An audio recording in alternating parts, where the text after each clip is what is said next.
question itself isn't as important as when solving part B, this is the algebraic equation you get, and you're trying to solve for this maximum price. And because there's square roots, you're going to have to do a lot of crazy things, and eventually you have to use the quadratic formula, and it's just going to get a lot more challenging algebraically.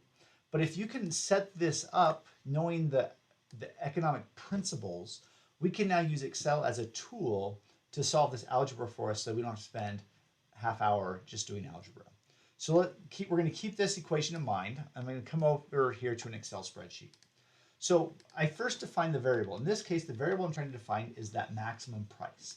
And I always highlight the variable in blue.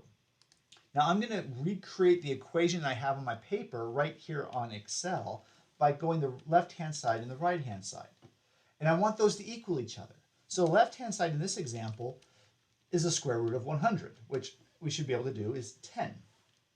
Now the equation on the right-hand side of the equal sign is I'm going to enter it just as I wrote it on my paper. 70 times the square root of 100 plus 10 minus P max. Oh, but I don't want to type in P max. I actually want to reference the variable, the cell A2, which is going to represent the variable for the maximum price.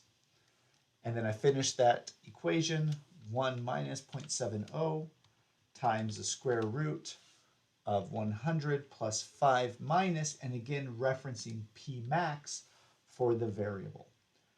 And now it's all set up, and now I hit enter.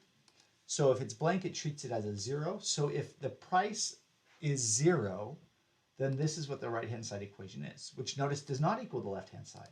So I can guess and check and keep putting numbers in here hoping to get it close-ish.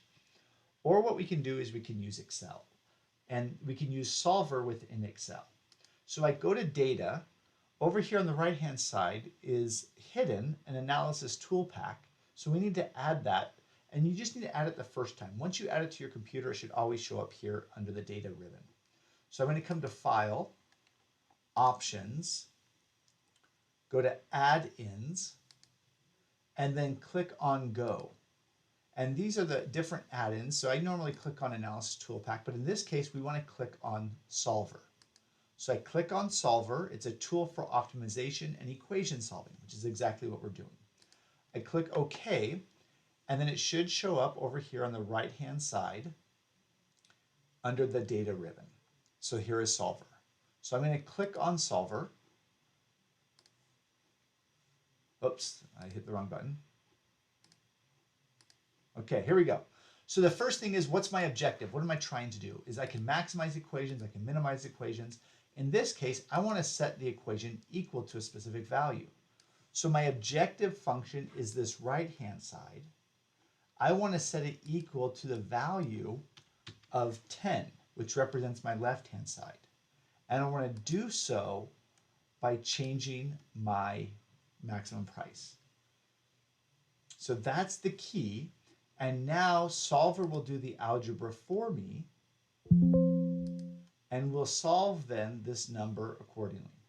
And now I can come here, I can round that to 3 decimal places, and now this is the solution to this question.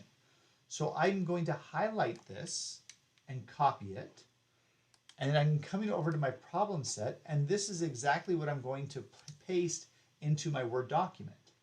So I'm actually going to paste special, and I'm going to paste it as a Microsoft Excel worksheet. All right. So by doing so, it actually will embed an Excel spreadsheet into this. All right. And so the answer is P max is equal to 8.487. But now what's nice, if I double click on this Excel spread, on this image here, this icon image, it'll actually open up an Excel spreadsheet so I can look to see what's in each of these cells. So notice this cell, it's highlighted right here.